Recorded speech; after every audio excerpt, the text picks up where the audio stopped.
pinanggana ko mga igalaw kaigsunan, malipayon nga pagpakibinaw kaninyo karon usab ning atong lingyugto ning atong tulumanon tingog sa paglaom special edition nga magatagi kini sa pulong sa Dios ganahan ay kini pinagi sa Sabbath School lesson nga giplastar kini pinagi sa Sabbath School Department of the General Conference of the Seventh-day Adventist Church.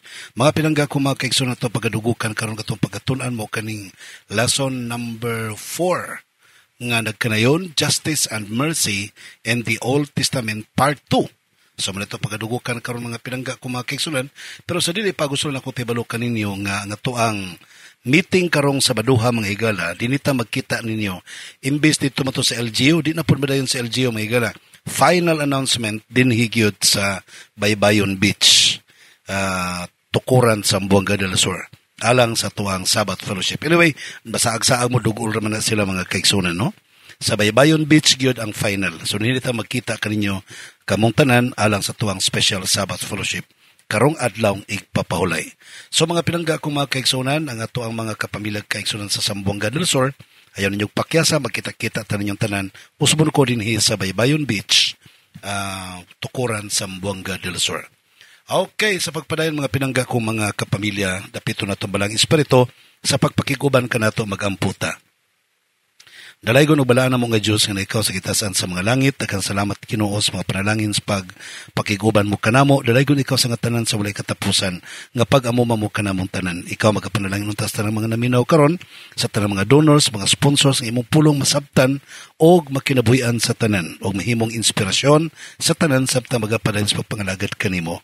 Panalanginan mo unta, pagpadayon ang tanang mga nagbalatian karon, ayohon mo slagikan silang pagkamasakiton, o hatagan mo silang kalipay kalinaw.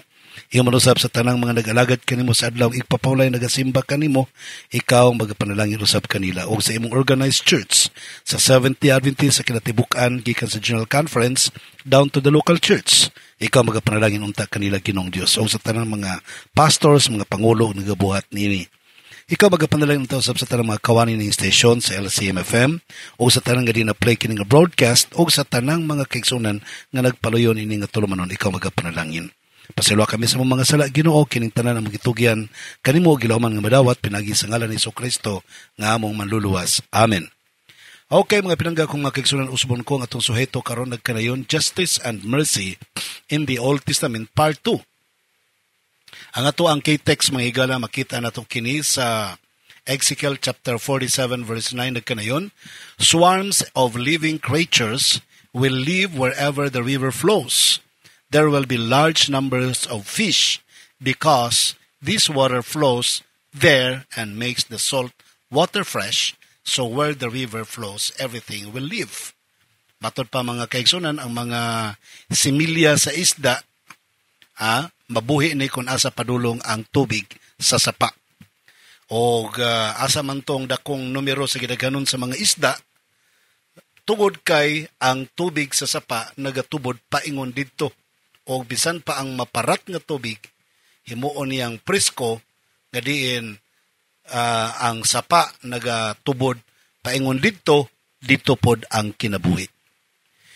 Ang atong author, mga pinangga ko mga kaigsunan, na siya gustong i-share nga pagpangita mo dinhi nga niadtong 1950s, o sa ka-neighborhood nga lugar, mga higalo sa kalugar nga naa dito bibo nga lugar, pero pagka early 1960s, nahimo kining usa ka war zone. Pagka late 1960s, early 1970s, daghang kay mga pamilya nga nang hawa gikan sa mong dapit, giabandonar nila ilang mga lugar o gipang sunog ilang mga dapit, mga igsuon, o ang ilang mga negosyo ilang gipang hawa. O ang druga o ang kriminalidad mao'y mipuli. Grabe kang ilang mong dapit mga kaigsunan. Wa na mga taong gusto mamuyo nitong lugar. Apan nitong 1986, usa ka Christian family mga higala, mibiya silang komportable nga lugar o miadto dito ni ining lugar nga suburbia o mi-move ngadto ilang lugar nga suburbia, gibiyaan nilang mi-move sila ngadto sa depressed urban nga sa maong community. Unya doon na pa usa ka pastor nga mi-join pod kauban kanila, nagtukod lang sila dito mga higala og balong-balong or kanang nasunog na nga building ilang gibungbungbungan o dito sila namuyo. Kada adlaw kini duha ka pamilya mga higala diha sa karsada magsigig sangyaw sa pulong sa Ginoo.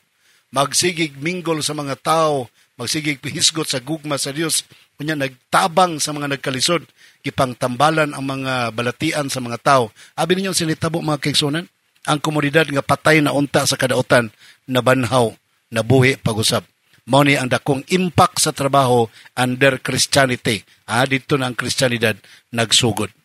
Abi ninyo mga pinangga mga kaigsunan, ang role manggod sa tong church, maghatag og kinabuhi sa usa ka komunidad, maghatag og kinabuhi sa usa ka tawo nga wa nay kinabuhi.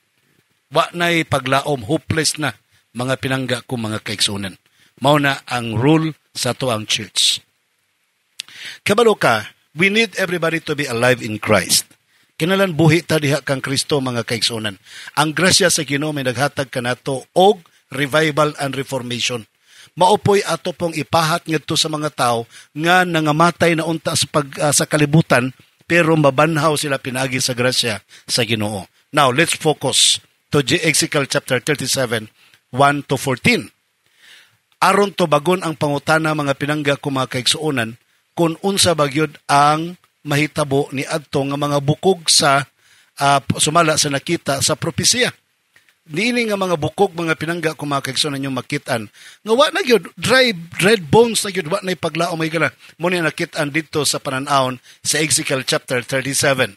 So imong magpalgan nga nangutana pagyud nangutana pagyud nga ang Ginoo so maras pa sa 37 verse 3, and he said to me, son of man, can these bones live? So I answered, O Lord, you know. Mabuhi pa ba ni nga mga bukog? Ingon po dayon ang si Ezekiel, kabalo ka Ginoo, no? O mabuhi pa ba dili? Sa Ezekiel 37, 1 up to 14, unsa man, what was God going to do for His people? Kay kining mga bukog nga gipakita mga kaigsunan, nagrepresent ni siya sa kahimtang sa Israel, nga grabe na kapatay mga kaigsunan. Wa nay unod, wa nay kinabuhi, lata na mga kaigsunan. Ang unod, bukog na lang nahabilin, wa nay paglaom pa nga mabuhi. Pero kabalo kang unsay gihimo mga kaigsunan, sumala sa paran-awon sa Ezekiel 37, 1 to 14, the result of the message delivered to the dry bones are the following. Number 1, they came to life and stood up on their feet as vast army. Ezekiel 37 verse 10. Sa verse 14, God will settle His people in their own land. And in the same verse 14, and they will know that it was God who did it. Sa ito pa, kayang banhawon sa Ginoo mga kaigsunan. Kaya niyang himuon ang pagbag-o sa walay paglaom ng mga tao. Pero kabalo mo mga kaigsunan, but being revived is not enough. Dili pa na paigo. God's people are revived for a mission. Doon ay purpose nga nung gi-revive ka sa Ginoo. For a purpose, Israel was to be a light to the nations. Gitugot sa Ginoo para ang katawan sa Israel mahimong kahayag sa mga tao sa kanasuran sa tibok kalibutan. Now, let's go to the Christian life now. Sa Ephesians chapter 2 verse 10, we are His workmanship, created in Christ Jesus for good works. Don't forget, we are His workmanship, created in Christ for His good work. Sa to pa, gihimo ta sa Ginoo for His good work, which God prepared beforehand that we should walk in them. So, kina maglakaw ta ni ana sa katuyuan sa Ginoo nganong iyatang gi-revive. Now, makasasala ka kanito nganong gitawag man kani nahimo man kang katawhan niya, nag-alagad man kaniya karon. For what purpose? Bantayan ninyo mga pinangga ko mga kaigsuonan na, dunay tuyo ang Ginoo nganong iyahatang gi-revive. Ang atong pagdawat sa Ginoo dili na paigo mga kaigsuonan. Kinahanglan dunay epekto, dunay resulta. Ang pagbuhat og maayo dili atong kaugalingong paningkamot. Paningkamot na after paningkamot na ni Kristo sa paghimo niya kanimo og kanako. Sa dihang mahimo natang mga tarong, mga matarong, mga linuwas.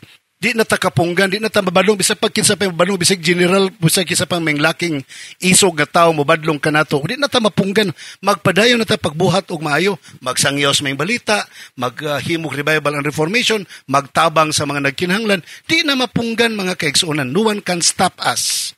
Wa na makahimo sa pagpahunong kanato kung kita bag-o na tang binuhat diha kang Ginoo Hesus. So, ang buti pasabot mga pinangga kong mga kaigsuonan, we are His workmanship, created in Christ Jesus unto good works, which God hath before ordained that we should walk in them. Ang buot ipasabot mga pinangga ko mga kaigsuonan, kana nga punto si Kristo maoy nagahimo kanimo. Siya'y nagahimo kanimo. Dili na imong kaugalingong binuhatan. But ipasabot, Kita mga kaigsunan, produkto lang ta ni Ginoong Hesus. Kung ugaling ka ng mga tao, moingon sila, nga mo padayon ng kagkanang mensahe sa mga balita. Dili na imuhang sala na sa balang espiritu, nga gibuhat kanyang mawalis mga balita. Sala ba din ang magwalis mga balita? So, bisan pagkisay mo paundang nimo, kung nabag-o na kadiya kang Ginoong Hesus, wa na'y makapaundang kanimo sa pagbuhat sumala sa katuyuan ni Ginoong Hesus kanimo mga kaigsunan. Now, si Ellen G. White doon na siya comment mga pinangga ko mga kaigsunan. At matagag pagtagad, matod pa ni Sister White sa Selected Messages, Book 3, page 199 to 200, in His divine arrangement, through His unmerited favor, the Lord has ordained that good works shall be rewarded. We are accepted through Christ's merit alone, and the acts of mercy, the deeds of charity, which we perform, are the fruits of faith. Sa ito pa, kining mga nakitaan sa atong kinabuhi karon mga pinangga kong kaigsunan. Kining ato ang pagkinabuhi karon nga naghimo tag maayo nga to si sikataw. Naghimo tag pagwalis ng balita, nagbuhat tas buluhaton sa Ginoo. Dili na atong kaugalingong hinimo mga kaigsunan, bunga na sa atong pagtuo nga miresulta sa paghimo ni ana. That those are the fruits of faith mga kaigsunan. Bunga kana siya sa balaang espiritu mga kaigsunan, sa atong pagtuo ngadto sa Ginoo. Now, let's go to the fruit of the flowing river.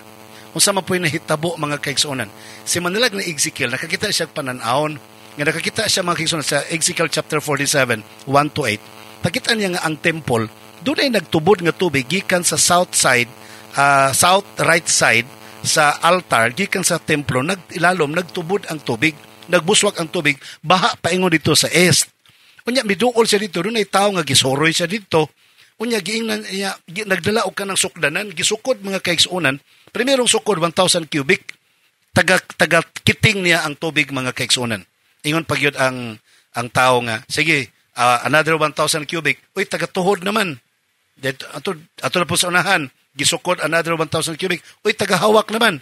And finally, another 1,000 cubic, pag ato niya dito, di na makaya ang tubig, languyuno ng mga kaigsunan. So, unsay pasabot niya na. Sa verse 7 nagkanayon, when I returned there along the bank of the river, very, very many trees on the one side of the other. Then he said to me, this water flows toward the eastern regions, goes down into the valley and enters the sea. When it reaches the sea, its waters are healed. So, kini nga matud patong tao nagpasabot nga kanang tubig nga nagbahagikan sa templo paingon sa sidlakan, paingon na dito sa dagat, wa may laing dagat mga kaigsuonan, paingon sa sidlakan. Ha? Mao ni ang tubig gikan sa temple, okay? Now, ang padulngan niya mao ang dagat. So according to the prophecy sa pananaon, paingon sa dagat. So saan pag-interpret? Paingon sa Salt Sea. Mao paingon sa Dead Sea mga kaigsuonan. Laktod nga pagkasulti ingon ana, ang buti pasabot. So doon naman ko'y water leaking mahigalang na hitabo sa templo paingon sa east. O ang east of Jerusalem mahigalang mo, kitawag og Salt Sea or the Dead Sea. Mao nagingalag the lowest body of water on earth. Nga between Jerusalem and the Dead Sea, approximately 21 miles. Mga 34 kilometers kung baga mahigala. Largely desert country ka na. Unya, maagian og tubig mahigala. That includes Araba. O gagi nailhan po sa ka-depression part of Jordan nga ngadto sa Dead Sea. Ang Dead Sea mga higala walay mananap nga mabuhi ditong dapita. Wala. Kaya nga naman, Dead Sea siya. Grabe kaparat. Pero masudlan na siya tubig tabang mga kaigsunan. Mahiled ang maong Dead Sea. Daghan ng mga mananap nga pwede ng mga isda nga pwede ng mabuhi ditong dapita. So, bantayan niyo ang last statement sa maong prophecy. Sa vision mga higala. When the water from the temple reaches it, the dead waters of the sea are healed. So, ang sabot pasabot anak mga pinangga ko mga kaigsunan. The temple is the church. The church. The water are the people in the church. Mga katawhan, mga kaigsunan. Primero, gamay pa to, taga-kiting lang. Sunod, nag-abot na sa taga-tuhod, taga-hawak, hangtod din na malangoy. Nag-anam kadako ang ginaganon sa mga tubig, mga kaigsunan. Nga muadto sa Dead Sea, para mutambal sa balatian sa Dead Sea mga kaigsunan nga mahimo nang mabuhi ang mga mananap ditong dapita. But pasabot mag-anam kadaghan ang magwalis may balita, ang mag-educate, ang magtabang sa mga nagkinahanglan, ingon ana ang buluhaton sa iglesia mga pinangga ko mga kaigsunan. Don't forget that sa 1 Peter chapter 2 verses 4 and 5, we are the chosen stone and his chosen people, coming to him as to a living stone, rejected indeed by men, but chosen by God and precious. You also as a living stones are built upon a spiritual house, a holy priesthood, to offer up spiritual sacrifices acceptable to God through Jesus Christ. What are we now? To offer up spiritual sacrifices, mga higala, because we are the living stone. And finally, giklaro yun ni Jesus Christ sa Matthew 5:16 that the role of the church is to let your light so shine before men that they may see your good works and glorify your Father in heaven. Mga higala, masabtan ninyo pag-ayo, no? Kining Zambezi River sa Zambia, Africa, mga higala. Ang istorya ani, sumala sa history, gamay lang yung siya nga broke. Nag-start lang ni siya mga higala sa gamayng tubig na nagtubod gikan sa punuan sa kahoy. Nya you know what happened? Pila ka mga tuig ang milabay, nag-anam kadako. Perte na yung dakoa sa tubig. And now, karon mga higala, gipicturan mga higala ang Zambezi River in Zambia, Africa. Perte na yung dakoa, makita na sa screen. So, therefore, matud pa ni Sister White sa Testimonies for the Church, Volume 7, page 171, your church healing influence may start small, but it can grow until it transforms your community. Our work has been presented to me as, in its beginning, a small, very small rivulet. Sabot pa sabot mga kaigsunan, pag-start pa lang sa simbahan, gamay kaayo lang ang mga tao nga nagatabang sa mga nakinanglan sa mga tao nga napas kangitngitan. And until now, mag-anam kadako, hangtod pagbalik sa Ginoo, hilabihan kadako, di mapunggan ang ginaghanon mga kaigsunan sa magbuhat para sa pagwali sa balita o pagbuhat og buluhaton sa pagtabang sa nakinanglan. That's why let's go back to our sa ato ang memory text, Ezekiel 47 verse 9. Swarms of living creatures will live wherever the river flows. There will be large number of fish where the river flows, everything will live. Ang mga similya sa isda, sa mga living creatures, o asa manggaling dapit ang saba, padulong tua po na sila ang mga living creatures. Kung asa man ang dagkong mga isda, tua po ang tubig padulong, kay kung ang tubig sa sapa naga-flow, naa dito ang kinabuhi. Sa to pa, we need to make alive our community around us. Sa Nashville Abington Press, 1956, Volume 6, page 128, where God is at work, there is no hopeless situation. Yeah, that's true. No group of people who are beyond redemption. No heritage from unhappy past which need condemn us to a future delivered over to despair. Mauna ang butpasabot mga kaigsunan. Ang punto rin na kung asa ang Ginoo, walay dapit nga gitawag og hopeless or depressed area. Basta naay Ginoo, naay katawhan sa Ginoo, mapuno sa paglaom kana nga lugar, mga pinangga ko mga kaigsunan. Try to imagine daw, pamalandungan ninyo pag-ayo mga kaigsunan. Ezekiel 47:12 is talking about what? The water flows from the temple.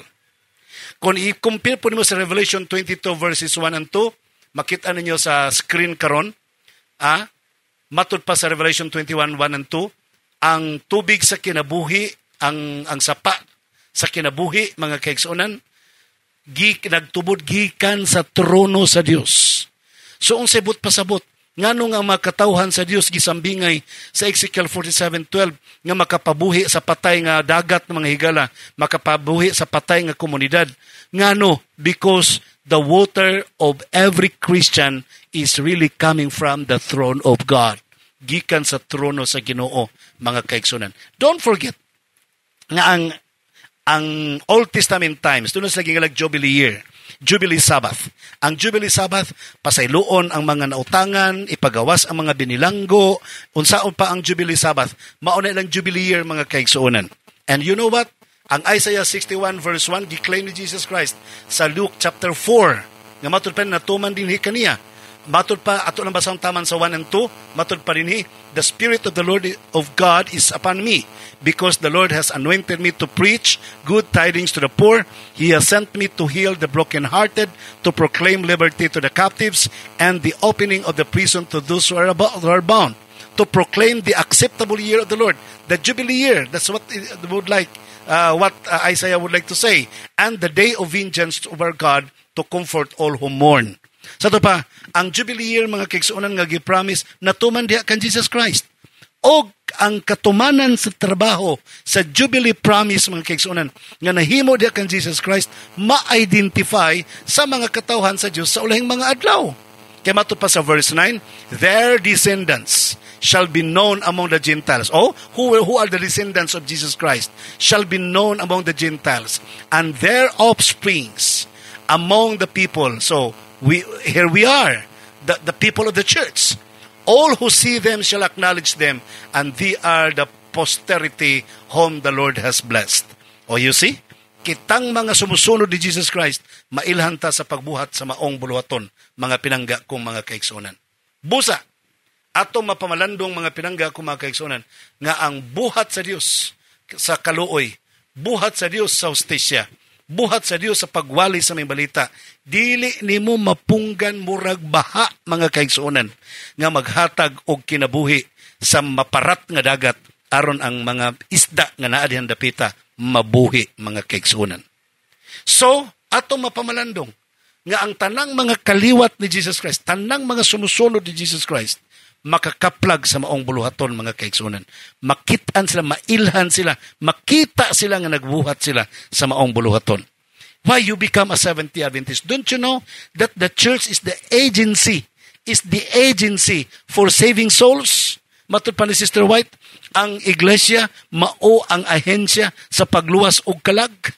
So the very purpose why God have organized a church in order to preach the gospel, in order to save souls, in order to proclaim the good news. Mao na ang pinakamaayo nga buluhaton sa iglesia, pinakaunang buluhaton, and the first and the last work of the church. Mao ang pagwali sa balita, pinaagi sa pagbuhat niya na sa kaluoy ug sa hustisya. Si Micaeas, mga kaigsuonan, mi-join siya sa maong buluhaton ni Ezekiel sa pag-emphasize sa mga katawhan sa Dios nga to revive the people around us, nga mga tao nga daw mga matay na sa pagkawalay paglaom. Kinahanglan ang mensahe sa Dios makitaan sa atong kinabuhi, mga kaigsuonan. Sa Micaeas kapitulo 6 bersikulo 8 matod pa dinhi, He has shown you, O man, what is good, and what does the Lord require of you, but to do justly, to love mercy, to walk humbly with your God. Micaeas 6:8, gipakita sa Dios diha kanimo o tao, ug unsay maayo, buhat lang ug unsay gisugo sa Dios diha kanimo, pagbuhat og matarong, paghatag og gugma, kaluoy, paglakaw mapainubsanon diha sa atong Ginoo. The Lord will keep on using you. Gamiton ka sa atong Ginoo, mga higalag, mga kaigsuonan, nga nagpaminaw kanato karon. I would like to tell you, si Sister Ellen White sa SDA Bible Commentary, Volume 4, page 306, matod pa ni Sister Ellen White, the true religion is practical. To be sure, it includes the rites and ceremonies of the church, but it is not so much a matter of us abstaining from food as it is of sharing food with the hungry. Practical godliness is the only kind of religion recognized at the judgment bar of God. Kaklaro, mga kaigsuonan. Atong tistingag Bisaya, may time pa man. Ang tinuod nga relihiyon mao sa karelihiyon sa pagbuhat. Praktikal nga pagbuhat. Aron masiguro gikinahanglan ang pag-apil niini ang mga ceremonial rites sa iglesia. Apan wala magpasabot, mga higalag kaigsuonan, nga gibawalan nato gikan sa pagkaon, sa pagpahat sa mga pagkaon ngadto sa gipanggutom. So mga unta magbusog ta, mga kaigsuonan, sa mayong balita, pero ato buyod pong i-share ngadto sa mga tao, ato ihatag pud sa mga tao nga gipanggutom. Kay ang practical godliness, ang practical nga pagkadiyos nun, mao lamang ang bugtong klase sa relihiyon nga ilhon sa hukmanan sa Dios, mga kaigsuonan. Brethren, ang atong obligasyon mao ang pagpahat sa mensahe ngadto sa mga tao, dili lamang kay sa pulong, pinagi sa pagkinabuhi. Mao giingon sa Mateo 24:14, proclaim the good news and witness for it.